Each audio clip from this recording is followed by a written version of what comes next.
Both sides are also committed in routers, whatever you'd like to fucking well call it. I call it bullshit. Reported last month that the US military was building infrastructure in the northern Australia to help it project power into the South China Sea if a crisis with China erupted. You're watching the Hang Loose Recluse Show. G'day folks, in today's video I've been sent a video regarding the situation involving Australia in the military spectrum of the world. This is it. Let's watch it and see what it's all about. Our countries are upgrading critical air bases in Western Australia and the Northern Territory. We're operating from new locations such as RAF Learmonth, and we're establishing an enduring logistics location at Bandiana. We're also increasing the presence of rotational U.S. forces in Australia. And all this will mean more maritime patrol aircraft and reconnaissance aircraft operating from bases across Northern Australia. It will also mean more frequent rotational bomber deployments.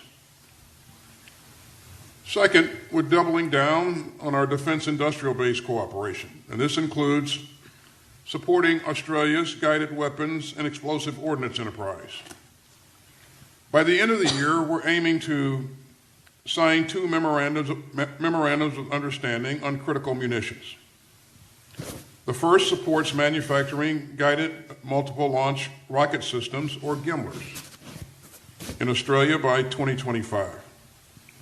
The second advances the co-production, co-sustainment, and co-development of the Precision Strike Missile, or PrSM.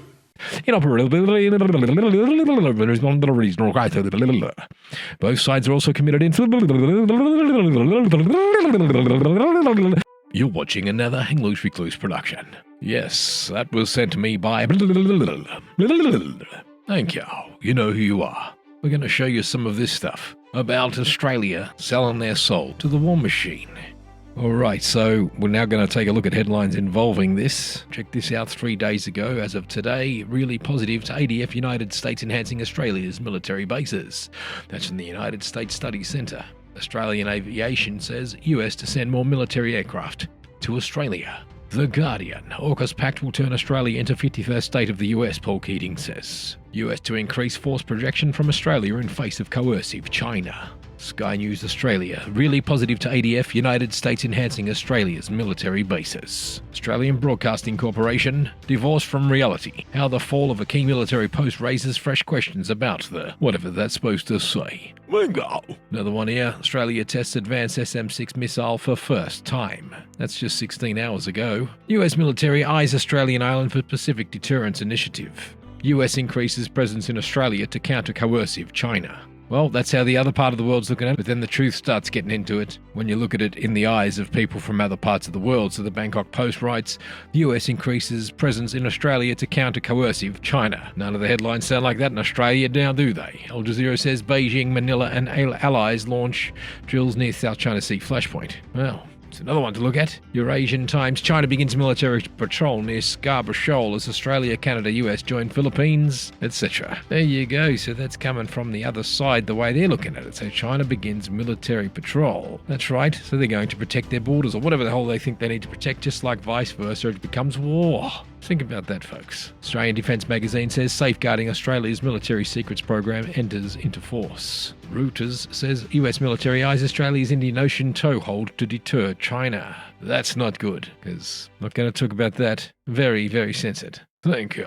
Philippines says China tails multi-nation sea exercises. Alright, so that's the headlines are now changing. Eye on China. US to increase bomber and military rotational deployments in Australia. The Defence Post says short on troops. Australia opens military to non-citizens. There you go. The military's open to non-citizens. That's why they want people coming in. Thank you. Guys, that's a headline in itself. A short on troops. Australian opens military to non-citizens. What the hell's going on? Basically, we're all doomed, guys. These headlines mean we're all doomed. We in Australia think that everything's just going to be normal. But wait your turn, folks. Wait your fucking turn. It's coming our way. It's going to be fucked. Hopefully we don't see it in our lifetime, but you know what I'm talking about. It's inevitable. It's most likely gonna fucking well happen. It's all I can fucking well say. That's right, they're prepping us all for fucking war. Red flag says why the US-Australian ally against China. The defence post Australian military less capable, ready for future threats, former Army Chief. That's right. Defence news, and bigger than ever. Let's go to the other fucking parts. Now, that's this story here that I'm flicking past is how the other parts of the world are looking at this, right? That's from another world media. I was going to read that, but this video is getting too fucking long, folks. You might like it. Should I keep going? But, it's going to bore the fuck out of me if I listen back to this. So here we go. Read on. Reuters says US to increase force projection from Australia in face of coercive China. Sydney, August 7, Reuters, whatever the fuck you like to call it. Australia will begin co-manufacturing guided weapons with the US next year to boost supply for allies in the Indo-Pacific and increase the US military presence in the country, including bomber aircraft the two nations set after annual defence talks. Australia and the United States are already working to upgrade air bases in northern and western Australia, which are closer to potential flashpoints with China in the South China Sea than Australia's capital of Canberra. After annual AUSTIN talks in Annapolis, Maryland, US Defence Secretary Lloyd Austin said there would be an increase in the presence of rotational US forces in Australia. This will mean more maritime patrol, aircraft and reconnaissance aircraft operating from bases across northern Australia. It will also mean more frequent rotational bomber deployments, he said. In opening remarks, Austin said the two allies face shared security challenges, including coercive behaviour by China. A joint statement released after the AUSTIN talks expressed concern over Chinese military activity around Taiwan and China's excessive maritime claims in the South China Sea. They noted grave concern about China's dangerous and escalatory behaviour toward Philippine vessels lawfully operating within the Philippines' exclusive economic zone. There are no US military bases in Australia, but the northern city of Darwin hosts a US Marine rotational force 6 months of each year, and the US is building facilities for its Marines and visiting air squadrons within Australian bases. Australian Defence Minister Richard Marles said in the presence of the United States force in Australia contributed to deterrence in the Indo-Pacific region, and there will be closer collaboration on guided weapons manufacture in Australia. Australia will begin co-manufacturing guided missiles next year, including the Guided Multiple Rocket Launch Systems GMLRS used in Ukraine. Australia is also testing a hypersonic attack cruise missile HACM with the United States, which Australia said it will consider fielding it as its first hypersonic weapon for fighter jets, the joint statement said. The presence of American force posture in our nation provides an enormous opportunity to work with our neighbours in the region, Miles said. Japan would increase exercises with US Marines in Darwin, while Australia and the US would hold regular exercises in the Philippines' exclusive economic zone, the statement said. The statement mentioned Australia's strategic Indian Ocean territory, Cocos Islands, for the first time, saying the United States welcomed Australia's planned infrastructure upgrades there and supported Australia's completion of this work. The Cocos Islands, with a population of 600, sits 3,000 kilometres west of the Australian mainland and is described by the Australian Defence Force as key to its maritime surveillance operations in the Indian Ocean, where China is increasing submarine activity. Australia has said it will start construction on an expanded airfield on the island this year to carry heavy military aircraft, including the submarine hunting P-8A Poseidon. Australian Strategic Policy Institute Executive Director Justin Bassey said the clarity on the threat from Beijing and support for the Philippines in the joint statement was vital support for Manila. The Reuters daily briefing newsletter provides all the news you need to start your day. Don't sign up here. It's fucking mainstream media. Get fucked. Go. Reporting by Kirsty Needham and in Sydney. Editing by and go. Alright, that's about it for this fucking show. This has been another English Eclipse production. Go. Actually, no, it's not. But wait, there's more. We're going back to the Indian bloody news and see what they say about it. Alright, so here we go. Eye on China, US to increase bomber and military rotational deployments in Australia. New Delhi. With an eye on China, the US and Australia have decided to start the joint production of guided multiple rocket launch systems GMLRS and have increased the rotational presence of American forces, bombers and others on Australian soil.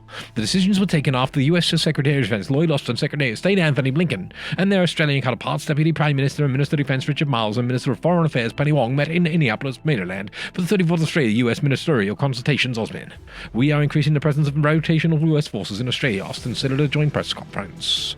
He added all this would mean more maritime patrol aircraft and reconnaissance aircraft operating from both bases across northern Australia. It will also mean more frequent rotational bomber deployments. Both countries have decided to continue infrastructure investment at key Australian bases in the north, including Royal Australian Air Force RAF bases Darwin and Tyndall, which adding new locations for the Force Posture Cooperation in base Learmonth, as well as expanding ongoing infrastructure work at bases, and yeah, of course, these locations are close to the South China Sea, and the US more options from which to operate. Routers, whatever you'd like to fucking well call it, I call it bullshit, reported last month that the US military was building infrastructure in the northern Australia to help it project power into the South China Sea if a crisis with China erupted. in the country's biggest defense shake-up since World War II. Australia's last year decided to prioritize long-range precision strike capability, domestic production of guided weapons, and diplomacy. That's right. Meanwhile, the US also welcomed Australia's planned infrastructure upgrade at Coco Scaling Island, a joint statement said. Both countries decided to blah blah blah, and of course reconnaissance aircraft. The plan also involves repositioning US Army equipment and material in Australian term location. Both countries will also have enduring logistics support area in Queensland, designed hands in operability. Both sides are also committed into GMLS by 2025. Edited by Tickley Basu.